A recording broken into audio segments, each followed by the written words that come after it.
নমস্কার বন্ধুরা, উপস্থিতির জন্য ধন্যবাদ। এক্সপ্লেন করতে চলেছি মিনিং টাউন পর্ব 16।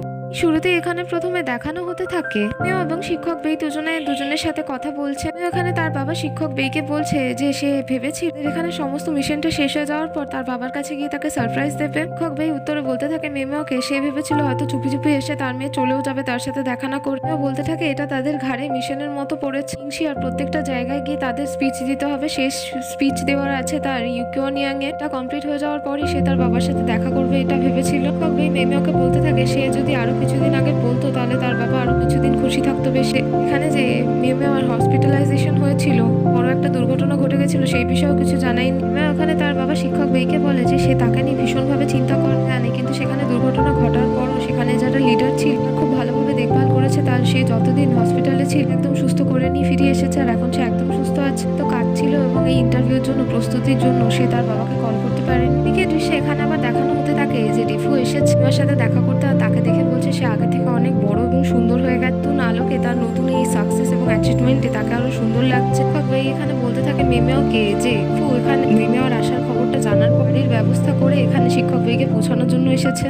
রেফু এখানে এটাও বলতে থাকে ডেবাওয়ারের সাকসেসের ব্যাপার, ভিলেজে প্রথম মাশরুম চাষ করেছে, গ্রামবাসীদের শিখিয়ে হচ্ছে, লিনিনিয়াংকে সে অ্যাসিস্টও করছে। এটাও বলে যে মেমেওর আসার খবর তাকে সে এখানে জানিয়ে এসেছিল, কিন্তু এখন একটু কাজে ব্যস্ত আছে তাই আসতে পারেনি, পরে নিশ্চয়ই দেখা হবে। শিক্ষক বেই এখানে বলতে থাকে ডেফু আর মেমেওর সাথে গিয়ে দেখা সে তার গ্রামে গিয়েই করবে। এদিকে দৃশ্যে আবার দেখানো হতে থাকে মিস্টার ডিং বলে মেমেওকে ডাকতে এসেছে, কেননা লিডার্স ইউথের সাথে দেখা করতে চাইছে, যে স্পিচ দিয়েছে তার সাথে কথা বলতে চাই। ডেফু এই বিষয়টা জানে, তাই সে শিক্ষক বেইকেও জানে। আর মেমেও এখানে মিস্টার ডিং এর সাথে চলে যায় লিডার্সদের সাথে দেখা করতে। এদিকে দৃশ্যে আবার দেখানো হতে থাকে প্রফেসর লিনিনিয়াং এসে তার একজন ছাত্র অ্যাসিস্ট্যান্টকে জিজ্ঞেস করে স্টোরেজ কি একেবারে ফুল হয়ে গেছে। সমস্ত গ্রামবাসীদের দিয়ে উত্তরে বলতে থাকে সেই ছাত্র সমস্ত গ্রামবাসীরা তাদের মাশরুম এখানে পৌঁছে দিয়ে গেছে, আগামীকালের মধ্যেই তাদের এগুলো সেল করতে হবে, নাহলে আর জায়গা থাকবে না। এদিকে দৃশ্যে আবার দেখানো হতে থাকে যে ডেবাওয়ার সাথে কথা বলছে প্রফেসর লিনিনিয়াং। ওখানে বলতে থাকে যে অন্যান্য সাথে আর্গুমেন্ট করে তাদের নিজেদের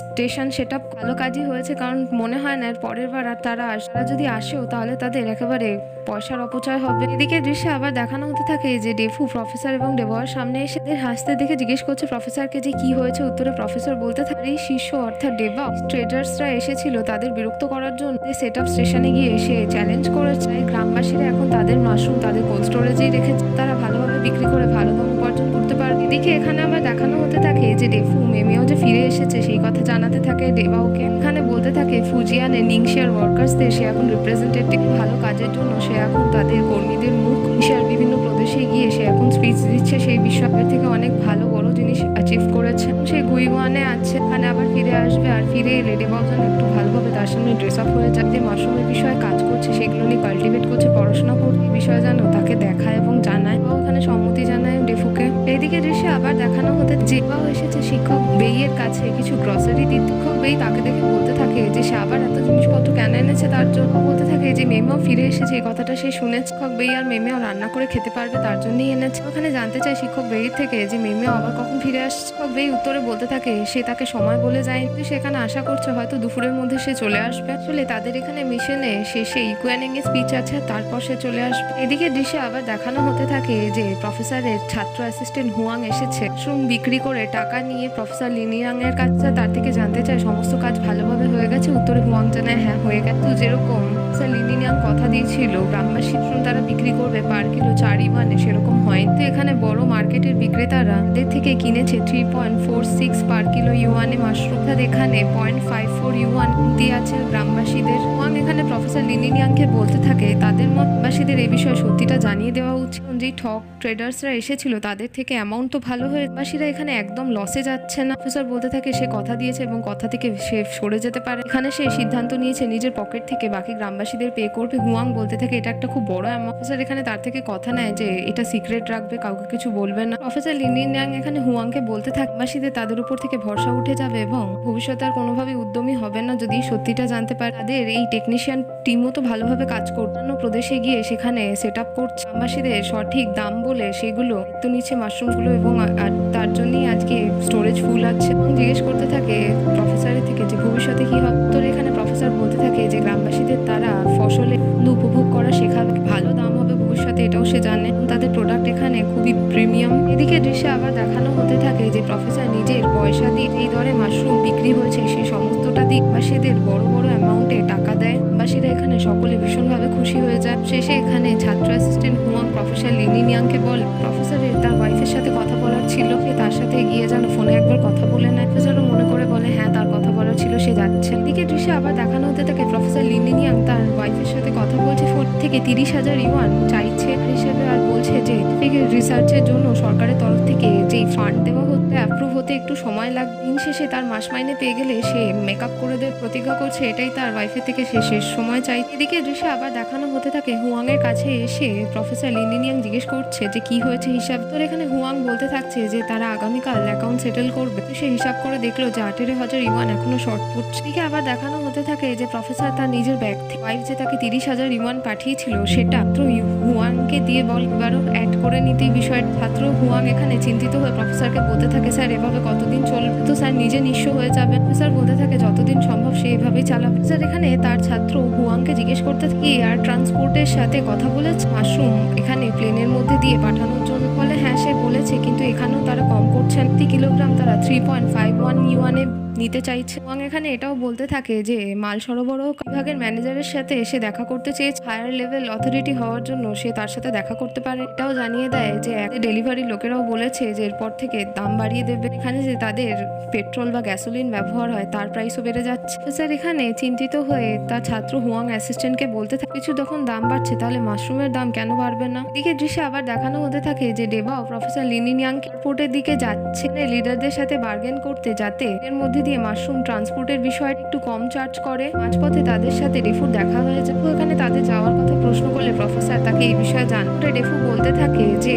সেটা প্রতি কিলোগ্রাম 4 ইউয়ানে পেয়ে তো খুশি। প্রফেসর এখন আবার এত কেন কষ্ট করতে যাচ্ছে উত্তরে প্রফেসর ওখানে খবর এসেছে যে গ্যাসোলিনের প্রাইস বেড়ে যাওয়ার জন্য যারা মাল ডেলিভারি করছে তারাও দাম বাড়িয়ে দিচ্ছে। এটা আগেও কথা এরোপ্লেনের মধ্যে দিয়েও তাদের মাশরুম সাপ্লাই করতে পারে। আর এখানে ডেফু আবার ডেবাওকে জিজ্ঞেস করে মেয়ার সাথে সে কখন দেখা করতে যাচ্ছে। উত্তরে ডেবাও এখানে হয়তো দুপুরের মধ্যে এখান থেকে তাদের স্পিচ সেরে চলে আসবে আর কি। সেখানে পৌঁছে দেওয়ার পরও তার কাছে অনেক হাতে টাইম থাকে। এদিকে দৃশ্যে আবার দেখানো হতে থাকে যে মার্কেট ট্রেডার্স কি অত্যাধিক কম দামে এবারে তরফ থেকে গিয়ে গ্রামবাসীদের ঠকিয়ে দিচ্ছে কেনার নাম করে তারা এখানে চলে এসছে প্রফেসরের সাথে। এখানে তারা প্রফেসরকে ওয়ার্নিং দিতে থাকে যে শুধুমাত্র প্রযুক্তি দিয়ে উদ্ধার করার চেষ্টা করছে না দারিদ্র দূরীকরণ, বরং এখানে এসে গ্রামবাসীদের সাহায্য করার টিমের লোকেদের নিয়ে প্রত্যেকটা জায়গার মধ্যে তাদের স্টেশন সেট আপ করে দিয়েছে। এখান থেকে তারা গ্রামবাসীদের থেকে মাশরুম কালেক্ট করছে। এটাও জানায় যে বাকি এক্সপেন্স থাকার জন্য স্যার লিনিনিয়াং তার নিজের পকেট থেকে গ্রামবাসীদের টাকা দিয়েছে।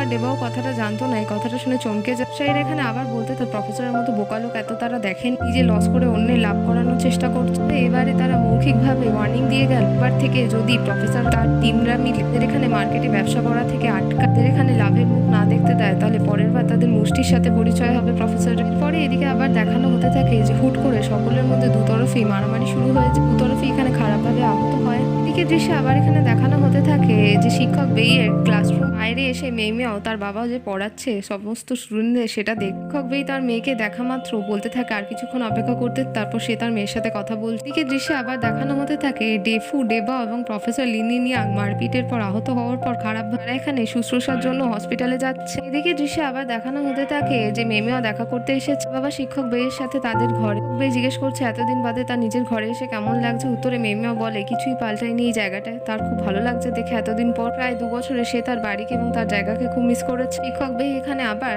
তার মেয়েকে অর্থাৎ মেয়েকে রান্নাঘরে নিয়ে যায় এবং বলতে থাকে না যখন ছিল না প্রফেসরকে দেখভাল করার জন্য সবসময় তাকে সাহায্য করতো, তাকে জিনিসপত্র কিনে এনে দিত। সে এখানে আবার ডেওয়ার প্রশংসা করে বলে যে ছেলেটা অনেক অ্যাচিভ করেছে, অনেক সাকসেসফুল হয়েছে, মাত্র নিজের জন্য না গ্রামবাসীদেরও সে এগিয়ে নিয়ে গেছে। তাদের এখন সে প্রফেসরের সাথে মাশরুম চাষ করা শেখা। এটাও জানাতে ভুলে না যে মেয়েও এসেছে। এই কথাটা শুনে সকাল সকাল এসে সে প্রফেসরকে কিছু গ্রসারি দিয়ে গেছে। সে এখন একটু কাজে বাইরে আছে কিন্তু তাড়াতাড়ি চলে আসবে। এখানে তার বাবা শিক্ষক বেইকে জানিয়ে দেয় যে মাত্র 2-3 ঘন্টার মতো সময় আছে, রাতেই তারা এখানে ফ্লাইট ধরে আবার ফুজিয়ানে চলে যাবে। বেই বলে তাহলে এখানে তারা কিছুদিন থাকার জন্য আসেন। ওখানে বলতে থাকে যে ইউথ লিগের লিডার্সদের দ্বারা মিশনটা ইউনিফর্মলি তৈরি করা হয়েছে। তাদের কাজের মধ্যে একটা পার্ট থেকে ওয়ার্কার্সকে কিছু সময় দেওয়া হয়েছে তাদের পরিবারের সাথে দেখা করার জন্য। থেকে বিকেলের মধ্যে তারা বাসে উঠে পড়বে এবং তারপর তারা উঠে যাবে আর সেখান থেকে ফুজিয়ানে আবার ফেরত বেই বলতে থাকে ডেবাও তো এই বিষয়ে কিছুই জানে না, সে আসছে নাকি সে একবার চেক করবে বলে তাকে এত ব্যস্ত হতে হবে না, ডেবাও আসার হলে চলে আসবো। বেই এখানে বলতে থাকে যে ডেবাও এখানে মেমেওকে খুব মিস করেছে, সময় এসে তার কথাবার্তা জিজ্ঞেস করতো আর শিক্ষক বেইরও কত খেয়াল রেখেছে এতদিন। এদিকে দৃশ্যে আবার দেখানো হতে থাকে মেমেও এখানে ফোয়া ডেবাওয়ের বাড়ি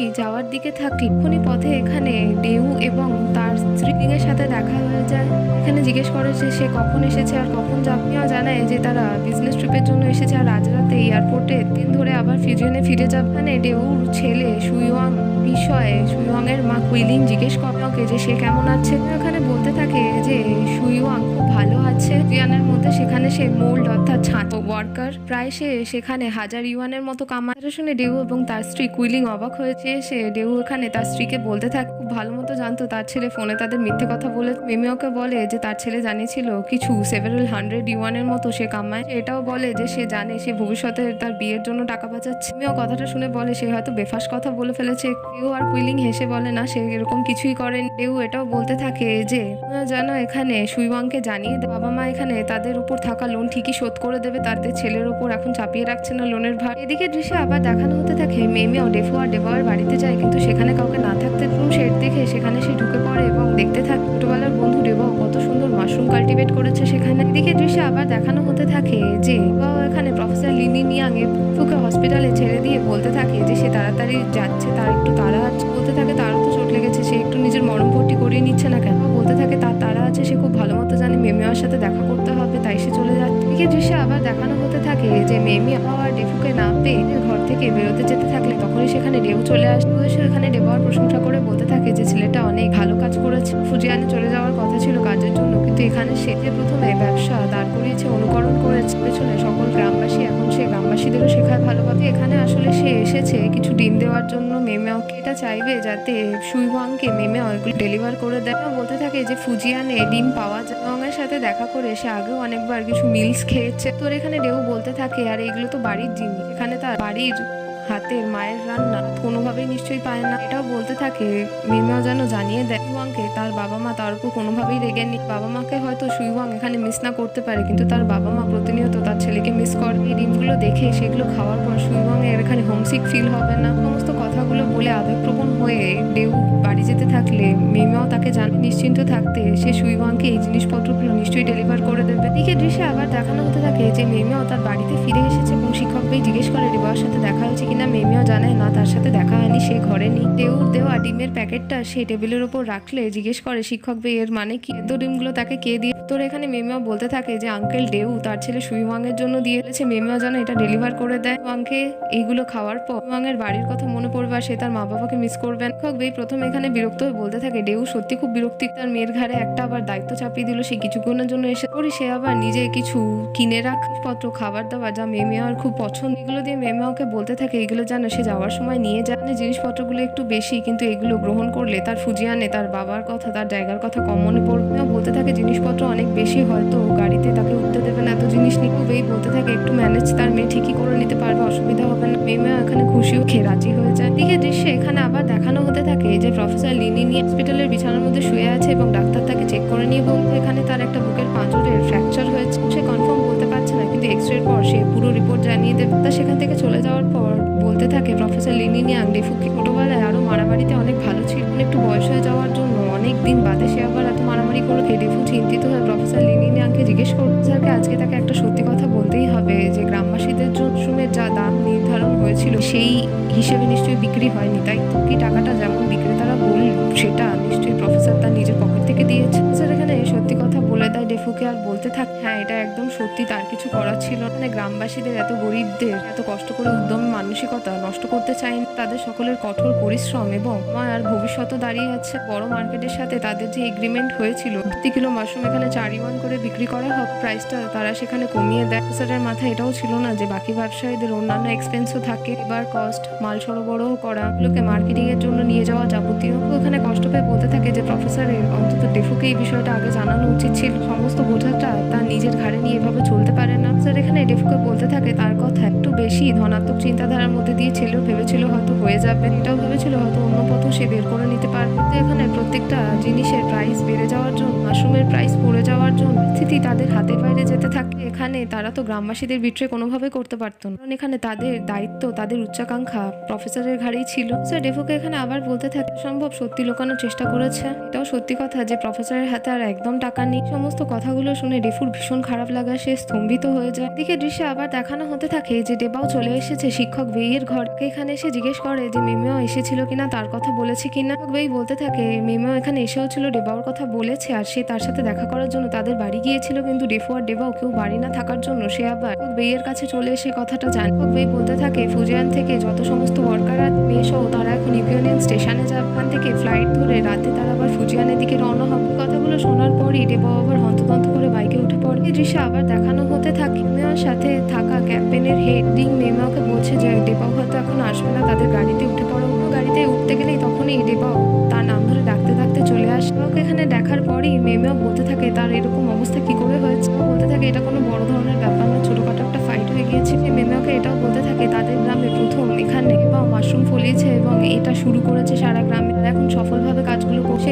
তার নিজের আবেগকে থামিয়ে গাড়িতে উঠতে উঠতে বলতে তার আগে ডাক্তারকে দেখানো উচিত এবং তার রিকভারির পর আবার কথা হবে। আবার দেখানো হতে থাকে যে মেমেওদের বাস ছেড়ে দিয়ে ওখানে মেমেওর সাথে কথা বলার জন্য বাসের সাথে দৌড়তে থাকে। মেমেও বাসের ভেতর থেকে মাথা গলিয়ে তাকে বলতে থাকে ডেবাওকে এখানে ক্ষমা করে দিতে, কারণ সে তাকে যা লেটার পাঠিয়েছে তাদের ফ্যাক্টরিতে আগুন লেগে যাওয়ার পর দুর্ঘটনা ঘটে, মধ্যে তার লেটারটা পুড়ে যায়, তার জন্য সে পড়তে পারেনি। এদিকে দৃশ্যে আবার দেখানো হতে থাকে যে ডেফু গেছে লেটারদের হেড মিস ইয়াং এর কাছে। এখানে প্রফেসর লিনিন ইয়াং এর সমস্ত ঘটনা তাকে ভালো করে খুলে বলে। মিস ইয়াং এখানে জানতে চায় ডেফু থেকে যে প্রফেসর লিনিন ইয়াং নিজের পকেট থেকে কত টাকা দিয়েছে। ডেফু জানায় টোটাল তার গেছে 49,764 ইউয়ান। সিয়াং এখানে প্রফেসরের শারীরিক অবস্থা জানতে চাইলে ডেফু জানায় যে তার একটা রিফ্র্যাকচার হয়েছে, হয়তো ডাক্তার বলেছে অনুমানে, এটা এক্সরে রিপোর্ট পাওয়ার পর জানাবে। সিয়াং এখানে বলতে থাকে একজন প্রফেসর কতটা ডিসিপ্লিন, ডিটারমাইন্ড এবং ডেডিকেটেড, তার নিজের পকেট থেকে গ্রামবাসীদের সাহায্য করছে, ভাবে তারা প্রফেসরকে তার নিজের দিতে পারেন গ্রামবাসীদের নিজের লস করে। সিয়াং এখানে এটাও প্রশ্ন করতে থাকে ডেফুকে এটা কি সত্যি কথা, প্রফেসর এটা বলেছিল যে প্লেনের মাধ্যমে মাশরুম সরবরাহ করতে পারবে অন্যান্য জায়গায়। বলতে থাকে প্রফেসরকে এর পরের বার থেকে টাকা দেওয়া থেকে বিরত করার চেষ্টা সে করবে, একটা কিছু ফিগার আউট করবে। এরোপ্লেনের মধ্যে দিয়ে মাশরুম ডেলিভার করার জিনিস লং ডিস্টেন্সের জন্য ভালো হয়, শর্ট ডিস্টেন্সের জন্য সুটেবল না। বলতে থাকে এখানে তাদের প্রধান সমস্যা হচ্ছে পোর্টের লিডাররা তাদের প্রতি কিলোগ্রাম মাশরুম রাইটের চার্জ অনেক বেশি করছে, এতে গ্রামবাসীদের লস হয়ে যাচ্ছে। সিয়াং এখানে ডেফুকে কথা দিয়ে বলে সে বাকিটা দেখে নিচ্ছে, তাকে চিন্তা করতে হবে না, প্রফেসরকেও না। এদিকে দৃশ্যে আবার দেখানো হতে থাকে যে মিস ইয়াং সুয়ের কাছে এসে ডেফুর সমস্ত ঘটনাটা বলে। তাকেও বলে যে সে সমস্ত গ্রামবাসীদের কথা দিয়ে এসে ট্রান্সপোর্টে এবং মাশরুম ইন্ডাস্ট্রি তাদের তৈরিতে কোনো সমস্যা হবে না। মিনিং টাউন মডেল ভিলেজের মতোই হবে, যেহেতু এখানে সরকারের তরফ থেকে কথা দিয়ে দিয়েছে, তারা তাদের কথা থেকে ফিরত আসতে পারে না। সু ইয়নজেন কথাগুলো শুনে বলে একদম ঠিক পারে, সাথে সাথে নিজের ফোন তুলে নিয়ে এয়ারপোর্টের লিডার্সদের সাথে কথাবার্তা বলে জিনিসটাকে সলভ করে নেয়। দিকে দৃশ্যে আবার দেখানো হতে থাকে প্রফেসর লিনিন ইয়াং হসপিটালের বিছানার মধ্যে শুয়ে এখানে বলতে থাকছে সে শুধুমাত্র এখানে মাশরুম চাষি না, ডেবাওকে বরং ফাইটিংও শেখাতে পারে। ছোটবেলার দৃশ্য দেখেনি, সে অনেক ভালো ছিল মারপিটে। উনি সেখানে ডেফু চলে আসে মিস ইয়াংকে নিয়ে প্রফেসর লিনিয়ানের সাথে দেখা করানোর জন্য। লিনিন ইয়াং এখানে মজা করে বলতে থাকে ডেফুকে এখানে কি সে প্রফেসরের এই খারাপ অবস্থা, তার পাঞ্চ লেগেছে, তার একটা রিপ ভেঙেছে, এগুলো দেখিয়ে মিস ইয়াংকে তার উপর হাসানোর জন্য এনেছে। ইয়াং বলতে থাকে এটা একেবারে অসাম, একজন মানুষটা বুকের পাঁজর ভেঙে গেছে অথচ হেসে হেসে এই কথাগুলো বলছে এখনো সে। ডেফু এখানে আবার বলে যে তারা একটা ভালো খবর নিয়ে এসেছে সাথে। সিয়াং এবং মিস হু এদের দুজনের প্রচেষ্টা এয়ারপোর্টের মধ্যে দিয়ে ব্যাগেজের সাথে ট্রান্সপোর্ট করতে পারবে, আর আগের যে তারা দাম বলেছিল ওগুলো এখন ডিসকাউন্টে কমে গেছে, অর্থাৎ মিস হু আর মিস ইয়াং এর বার্গেনিংয়ের জন্য। সিয়াং এখানে বলতে থাকে তারা এখানে সিভিল অ্যাভিয়েশনের সাথে কথা বলে এগ্রিমেন্ট করেছে এই বিষয়ে, ভবিষ্যতেও যতদিন মাশরুম ট্রান্সপোর্ট হবে এই ডিসকাউন্টটা ভবিষ্যতেও থাকবে। দারিদ্র দূরীকরণের জন্য সিভিল অ্যাভিয়েশনও তাদের সাহায্য করেছে। প্রফেসর লিনিন ইয়াং এই কথাগুলো শোনার পর ব্র্যাভো বলে চিৎকার করে ইয়াং বলে তাকে এত বেশি উত্তেজিত হতে হবে না, তার রিকভারির পর্যায়ের সাথে তারা মিটিংয়ে বসে সমস্ত নিংশিয়া রিজিয়নের মধ্যে ইন্ডাস্ট্রি আরও কিভাবে ডেভেলপ করা যায় সেই বিষয়ে আলোচনা করে। প্রফেসর প্রথমে মিস ইয়াংকে অনেক ধন্যবাদ জানায় আর বলতে থাকে এখন সে আপাতত কিছু সুস্থ আছে, এর তুলনায় আর খানিক রিপেয়ার হয়ে যাওয়ার পর দিনের মধ্যেই হসপিটাল বেডে বসেই মিস ইয়াং এর সাথে এই বিষয়ে আলোচনা করতে পারে। এদিকে দৃশ্যে আবার দেখানো হতে থাকে আরও কিছুদিন অতিবাহিত হয়ে গেছে এবং ইকুয়ানিয়াং ডেভেলপমেন্ট জোন মাশরুম ইন্ডাস্ট্রির পিলার হয়ে দাঁড়িয়েছে। মিনিং টাউন ভিলেজ হওয়ার দিকে আরো এক পা এগিয়ে গেছে। সাথে সাথে এখানে প্রফেসর লিনিয়ান ইয়াং এর যাওয়ারও সময় চলে এসেছে। এখানে মিশন ভালোভাবে সাকসেসফুল হয়ে যাওয়ার পর এখন সরকারের তরফ থেকে আবার অ্যাসাইন করা হয়েছে যে সে জিনজিয়ানে চলে যেতে পারে, গিয়ে সে তার ফাঙ্গাস ঘাস নিয়ে যে কাজ করছিল এগুলো নিয়ে আরো পড়াশোনা করে আরো ডেভেলপ করতে পারে। বাস্তুতন্ত্র এবং পরিবেশ এবং উপর কাজ করতে চলে যাওয়ার বিষয় শুধুমাত্র ডেফু, ডেবা ও শিক্ষক বে এরাও কিছু মানুষজন জানে। স্যার জিনিসটা সিক্রেট রাখতে চেয়েছে, গ্রামবাসীদের জানাতে চায়নি কারণ তারা উত্তেজিত হতে পারে। এদিকে দৃশ্যে আবার দেখানো হতে থাকে যে রাতে ফেয়ারওয়েল পার্টি শুরু হয়ে গেছে আর ডেফু বলতে থাকে কাজগুলো তার মাথায় মধ্যে আসেনি। হলো মাস্টারের শিষ্য ডেবাওয়ার মাথায় এসে এখানে তার প্রফেসর এবং বাকি যা ছাত্রছাত্রী অ্যাসিস্ট্যান্ট ছিল তাদের দিতে চেয়েছে। স্যার এখানে হেসে ডেবাওয়ার দিকে তাকিয়ে বলতে থাকে সে যে এখন অর্থ উপার্জন করতে পারছে পরিশ্রম করে, তার ভালো লাগছে নিশ্চয়ই। উত্তরে ডেবাওয়া বলে ভীষণ খুশি সে নিজের জন্য আর তার সমস্ত গ্রামবাসীদের জন্য। একসাথে টোস্ট করতে যায় তখনই সেখানে আঙ্কেল ডেউ এসে উপস্থিত হয়ে যায়। ডেউ এসে এখানে বলতে থাকে তাদের নিশ্চয়ই এখানে ফেয়ারওয়েল পার্টি চলছে। স্যার লিনিনিয়াং এখানে বিদায় জানাচ্ছে অথচ তারা জানেই না কেউ। স্যার লিনিনিয়াং এখানে উত্তরে বলতে থাকে যে আগামীকাল সে জিনজিয়ানের জন্য বেরিয়ে পড়ছে। এই ডেফুকে বলেছিল বিষয়টা সিক্রেট রাখতে, সেই জানাতে চায়নি। ওখানে একটু বিরক্ত হয়ে রাগ করে বলতে থাকে ডেফুকে যে প্রফেসর তাকে না বললো, সে সেই কথা শুনেও নি যে এখানে ডেফু গ্রামের মাথা। তার ছোট ভাইও ভালো পরিশ্রম করে কাজ করে, তারা এতটাও কোয়ালিফাইড না যে এখানে প্রফেসর লিনিনিয়াং রিপ্লেস করবে। তারা এখানে যদি এখানে গ্রামবাসীরা জানতে না পারবে ডেফু আর ডেবাওকেই তারা ক্রিটিসাইজ করবে। প্রফেসর এখানে আমন্ত্রণ জানায় তার বিদায় সম্বর্ধনায় ডেউকে, বলে তাদের সাথে কিছু খাবার গ্রহণ করতে, তাদের সাথে থাকতে। বলতে থাকে সে গ্রামবাসীদের মধ্যেই পড়ে আর সে এখানে অভুক্ত ঠিকই না, যদি এখানে খাবার গ্রহণ করতেই হয় বাকি গ্রামবাসীদের সাথেই করবে। স্যার এখানে দরজা খুলে দেখে যে সমস্ত গ্রামবাসী তার জন্য এসেছে, উপস্থিত হয়ে প্রফেসরের কাছে আভার প্রকট করার জন্য তাদের অর্থ দিয়ে কিছু জিনিসপত্র কিনে প্রফেসর আর তার টিমকে দেওয়ার জন্য এসেছে। তারা এখানে গ্রামবাসীরা বলতে থাকে প্রফেসরকে যে তারা তো তাকে যাওয়ার থেকে আটকাতে পারে, তারা ভীষণ ভালোভাবেই জানে সেটা করাও অনুচিত হবে। এখানে অন্তর থেকে প্রফেসরকে তারা আভার প্রকট করছে, কিছু জিনিসপত্র কিনে এনেছে, সেগুলো যদি প্রফেসর আর তার টিমের লোকেরা নেয় তারা খুব খুশি হবে। প্রফেসর আর তার টিমের লোকেরা দেখে ভীষণভাবে আপ্লুত হয়ে যায় আর বলতে থাকে তাদের সকলকে একসাথে নিয়ে যেতে যেতে ঘরে যে অনেক রান্না হয়েছে, সমস্ত গ্রামবাসীরা খেতে পারবে, তাদের সাথে যেতে আর তার বিদায় শেষ বেলায় তার সাথে যেন তারা থাকে, আনন্দ করে। প্রফেসরের মনের মধ্যে এই মেমোরি হয়ে থাকে সারা জীবনের জন্য এই জিনিসটা। দিকে দৃশ্য আবার ফুজিয়ানে দেখানো হতে থাকে মেমে সে তার বসেদের সামনে এবং তার বসেরা এখানে তার প্রচন্ড প্রশংসা করে জানাচ্ছে এটা এখন জানতে পেরেছে শপের ডিরেক্টরের থেকে কোম্পানির মালিক এবং বাকি ছেলেরা এখন নাকি ফুজিয়ানের স্কুলেও কাজ আর পড়াশোনা দুটো একসাথে করছে নিজের ডেভেলপের জন্য। জানায় হ্যাঁ এটা তাদের মনে হয়েছে ভবিষ্যতে এগুলোর জন্য প্রয়োজন আছে, তারা এই কাজটা করছে। মালিক আর তাদের ওয়ার্কশপের ডিরেক্টর দুজনেই প্রশংসা করে সবার মধ্যে সব থেকে বেশি ডিসিপ্লিন, ডেডিকেটেড এবং ডিটারমাইন্ড নিয়ে থেকে বেশি কঠোর পরিশ্রম করে এবং লিডার হিসেবেও দুর্দান্ত। কোম্পানির মালিক এখানে মেমেওকে দায়িত্ব দিয়ে দেয় যে তার উপর সে এখন দায়িত্ব দিতে চাই ম্যানেজমেন্টের তরফ থেকে যে নতুন ওয়ার্কার্স যারা আসবে সে তাদের দায়িত্ব নিয়ে কাজ শেখাবে তার টিমের সাথে। কোম্পানির স্ট্যান্ডার্ড সেরকমই থাকবে যেরকমটা তাদের ওয়ার্কশপ ডিরেক্টর আগে শিখিয়েছিল এফিসিয়েন্সির সাথে। নিজের ঘাড়ে দায়িত্বটা নিয়ে সম্মতি জানায় আর বলে যে বাকিটা তার উপর ছেড়ে দিতে, দায়িত্বটা নিজের ঘাড়ে নিচ্ছে আর সমস্তটা সে সামলে নেবে, কথাও দিচ্ছে। এদিকে দৃশ্যে সত্যি দেখানো হতে থাকে যে মেয়ে এবং টিমের লোকেরা মিলে নিজেরা কাজও করছে এবং অন্যান্য কর্মীদের নতুন কাজ শেখাচ্ছে। এই দৃশ্যে আবার দেখানো হতে থাকে যে ডেবাও ফুজিয়ানে এসেছে মেমেওয়ার সাথে দেখা করার জন্য। তার ফুটপাতে একপাশে বসে সে ফল খাচ্ছে, মেমেওয়ার সাথে দেখা করার জন্য অপেক্ষা করছে। মেমেও খবর পায় যে ডেবাও এসেছে এবং সে ফ্যাক্টরি থেকে বাইরে আসে। ডেবাওকে একপাশে ফল খেতে দেখে সে তাকে দেখে একটু হাসি মুচকি আর জিজ্ঞেস করে ডেবাওকে যে সে এখানে কেন এসেছে, কি করছে আর এখানে আসার কারণ কি। এমনই সকল গল্প জানতে আমাদের চ্যানেলের সঙ্গে থাকুন।